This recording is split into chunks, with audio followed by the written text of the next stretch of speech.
entrega al Congreso Nacional de lo que es el proyecto de presupuesto para el año 2024.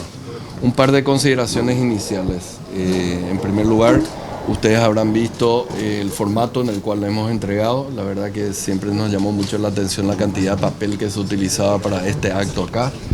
Creo que todos somos responsables del cuidado del medio ambiente y quisimos dar una señal de que estamos alineados junto con el Congreso, no solamente en la ley de papel cero, sino también inclusive sin ley nosotros estamos dispuestos a colaborar y hacer nuestra parte en el cuidado del medio ambiente. Así que por primera vez se está entregando por medios magnéticos el anteproyecto de presupuesto general de gasto de la Nación 2024. En segundo lugar, quisiera agradecer infinitamente a mi equipo, con el perdón, presidente, a mi equipo que ha estado trabajando incansablemente en la elaboración. No ha sido fácil. Nosotros hemos llegado al gobierno durante los últimos 15 días solamente y en ese corto periodo de tiempo hubo gente que se quedó a trabajar hasta las 4 de la mañana, presidente.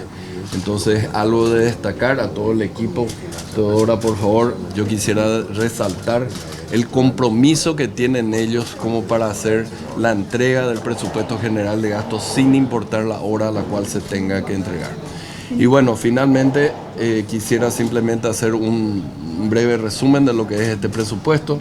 Dentro de todas las rigideces que tenemos dentro de dicho presupuesto, hemos tratado de dar prioridades a aquellos sectores que el nuevo gobierno ha considerado deben ser prioritarios: la cuestión de salud, la cuestión de educación, la cuestión de seguridad y la protección para los sectores más vulnerables. En ese sentido, quisiera resaltar que una vez solucionada el problema de la deuda con las farmacéuticas, nosotros hemos incorporado alrededor de 52 millones de dólares adicionales para medicamentos para el año que viene, 52 millones de dólares adicionales. El total para medicamentos nuevos estaría llegando a los 300 millones de dólares, lo cual darían 25 millones de dólares mensuales para medicamentos nuevos, porque el problema de la deuda la vamos a estar resolviendo de otra manera. En la cuestión de educación, nosotros hemos colocado por encima de los 90 millones de dólares adicionales a ese sector, y principalmente no solamente para la cuestión de reivindicaciones salariales que ellos tenían, sino principalmente para garantizar que los kits escolares y que la merienda escolar le llegue a todos los niños. Y ahí, en ese sentido, hemos incorporado montos o fondos adicionales para la merienda escolar, no solamente a nivel del MEC, sino también a nivel de las gobernaciones. También hemos incorporado un monto adicional para que ellos puedan seguir ampliando la cobertura de la merienda escolar. En la cuestión de Tecoporá, ustedes han visto lo que ha sido ayer, también se ha incorporado, creo que son 25 millones, sí, 25% y 20 millones de dólares adicionales también para la protección de los sectores más vulnerables. Lógicamente, eso se tiene el compromiso también de hacer una reevaluación de todas las personas que están recibiendo. Entonces, creemos que dentro del tiempo limitado, dentro de las rigideces que tenemos en el presupuesto, estamos marcando una hoja de ruta hacia dónde tienen que ir los gastos, hacer los gastos más eficientes y principalmente empezar a focalizarse en los sectores que más necesitan. ¿De cuánto por ciento es la rigidez, ministro? ¿De cuánto por ciento es la rigidez? Es la inversión del presupuesto en cuanto a seguridad. En cuanto a seguridad, es un presupuesto adicional de por lo menos entre la parte de salarios y la parte de 2 millones adicionales, que se ha creado una nueva línea para el LINCE, para el grupo LINCE, para mantenimiento y combustible. Entonces es un incremento adicional sobre lo que tienen este año. ¿De cuánto por ciento es la rigidez sobre el total del presupuesto, si se puede precisar? Mira, depende de cómo vos definas rigidez, ¿verdad? Pero lógicamente, si uno mira lo que es gastos salariales sobre los ingresos tributarios, llega alrededor del 70% o más. ¿De un total de cuánto, ministro? Y deben estar, Oscar, más o menos. Sí, lo que tenemos incorporado en materia de rigidez en lo que hace a salarios y a el servicio de la deuda para el año que viene representa alrededor del 87%, y dentro de ese diferencial de 13% es lo que hemos realizado un trabajo de priorización reasignando incluso algunos gastos que ya estaban previstos este año y se están dotando de los recursos adicionales como está mencionando el ministro. 13% es lo que queda para inversión, solamente 13%. 13% te queda para otro tipo de gasto que no sea salario. Y como los salarios no vas a poder cortar porque si no vas a entrar en un problema legal, es el margen en donde tenemos que movernos para priorizar las ¿Hay cosas. aumento salarial? No, ¿Es imposible? No, ¿Para el sector público? imposible. Con los docentes se cumple aquella parte de la carrera, el escalafón docente que habíamos llegado a un acuerdo, eso está incorporado. ¿Emisión de bonos a cuánto asciende? Y la emisión de bonos va a ser alrededor de 550, un poco más de 500 millones para el año que viene. Sin aumento de impuestos, eso es categórico. Sí, sin aumento de impuestos. ¿En cuánto Simplemente queda la presión tributaria en la redacción que ustedes y espero que con lo que se le ha pasado, los instrumentos que se le ha pasado a Óscar Orué, lleguemos por encima del 10%. Ya es responsabilidad de él, tiene ya el instrumento, así que esperemos que vayan subiendo las recaudaciones. Creo que el mes de agosto, creo que el mes de agosto está viniendo bien.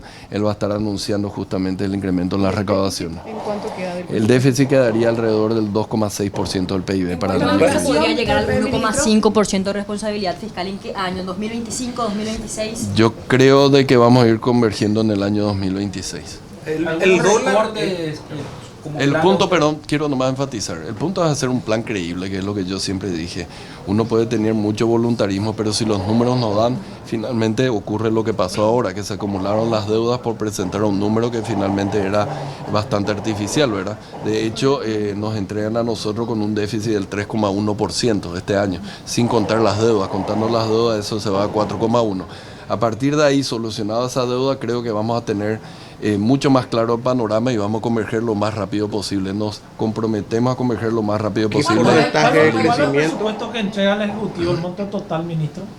Está alrededor de 112 billones de guaraníes, que es un crecimiento con respecto al de este año de un 7%. Ministro, ¿se van a hacer recortes de gastos superfluos, austeridad que siempre se... Estuvimos viendo justamente eso, la forma de financiar toda esta reasignación fueron de diferentes maneras. Por ejemplo, vamos a tener más en la parte del decreto reglamentario, no nos dio mucho tiempo como para empezar a pensar, pero por ejemplo, uno que podemos decir es una reasignación de los cargos vacantes, por ejemplo, usamos para el financiamiento de algunos de estos gastos. Creación de cargos, ¿cuántos aproximadamente, ministro? Creación de cargos, no. Es muy marginal porque, como bien mencionó el ministro, estábamos también haciendo una reasignación de los cargos vacantes que se tenían y un poco más de contratos que fue reasignado. Vamos a tener esa información para compartir. ¿Es cierto que se van a recortar cargos o se van a eliminar cargos de Cancillería en consulados, ministro? Hay que ver cómo está el presupuesto y qué hace. Por más que tenga presupuesto, la decisión de cortar o no los cargos depende ya del ministro y de su política exterior. Él tiene el presupuesto. Los ministros pedían que se apruebe el presupuesto presentado por Hacienda en ese entonces a libro cerrado. Ese es el mismo pedido, que no se incluyan incrementos, austeridad total para este 2024. Yo no tengo problema en discutir y justificar todo lo que tenemos ahí. Lógicamente vamos a estar dando la información de manera transparente para dar a conocer la verdadera situación del fisco, y realmente es un presupuesto bastante difícil, no solamente por el tiempo en el cual nos tocó trabajar, sino también en las condiciones que estamos recibiendo en términos de deuda y en términos de posibilidades de mayor recaudación. ¿La recaudación en cuánto por ciento puede solventar el presupuesto del próximo año? Y la presión tributaria está alrededor del 10% del PIB, ¿verdad? Son alrededor de 4.000 millones de dólares aproximadamente. ¿Es suficiente esa presión para solventar todo el presupuesto? Para eso se hicieron las reformas referentes a la Dirección Nacional de Ingresos Tributarios. Creemos de que hay un espacio para crecer. De acuerdo a las estimaciones del equipo de Óscar Orué, podría llevar a un incremento de 1% del PIB, serían 400 millones de dólares en el mediano plazo. ¿El crecimiento para el próximo año cuánto se proyecta, se presume? Yo creo que vamos a estar en el crecimiento tendencial, que es un poco por encima del 4%. ¿El precio del dólar, ministro, cómo se evalúa? Ya me vine al Ministerio de Hacienda, para Carlos Carvalho, la cuestión del tipo de cambio del dólar. Yo no veo ninguna presión adicional, ¿verdad? Acá para adelante, de hecho, la Reserva Federal de Estados Unidos va a estar bajando la tasa de interés el año que viene, y con eso va a aflojar, digamos, la presión que pueda haber sobre el dólar. Ministro, nivel de inflación. ¿Perdón? Nivel de inflación. El nivel de inflación yo creo que va a estar en el objetivo del Banco Central, que es 4%. ¿Cómo política más despidos no están previendo ustedes, ministros, teniendo en cuenta que denuncian que hubo ingreso masivo de planilleros? Hubo ya 500 despidos en Petropar, 80 ceses en relaciones exteriores. ¿No tienen más en la vista de recortes? Te voy a cambiar la forma de poner eso. Yo no lo llamaría despido, sino una reevaluación de todas las contrataciones que se han realizado anteriormente, y cada uno de nosotros es responsable de revisar las contrataciones que se hizo. Mencionaste Petropar, pero casi el mismo caso también se da en ESAP, por ejemplo. Así que seguramente cada uno de las cabezas de las diferentes instituciones van a estar haciendo esa reevaluación y una reconsideración de todos los contratos, y aquellos que no son necesarios, lógicamente, van a tener que ser cancelados, y con eso, lógicamente, vamos a estar ahorrando. Ayer la 500 Contraloría personas también General, en SAP, ministro.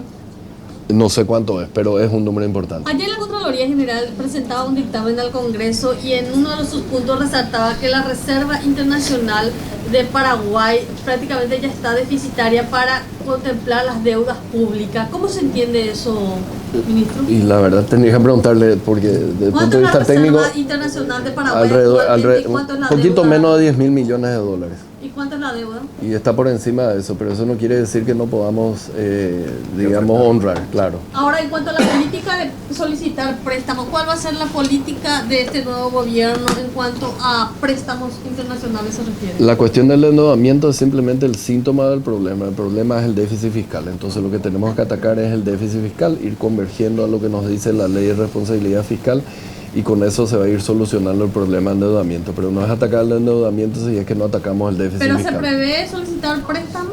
Sí, claro. ¿Cuándo? En la medida en que vos tengas un déficit fiscal, tenés que solicitar préstamos, tenés que calzar. La mesa Entonces, de oro va a ser 10% exclusivamente para lo que es el pago para farmacéuticas y MPC, o hay algún ese es un plan adicional que tenemos, ¿verdad? Desafortunadamente el gobierno anterior no cumplió su compromiso de presentar a ellos el proyecto de ley para hacer frente a ese pago, y nos va a tocar a nosotros presentar un proyecto de ley para hacer frente a ese pago.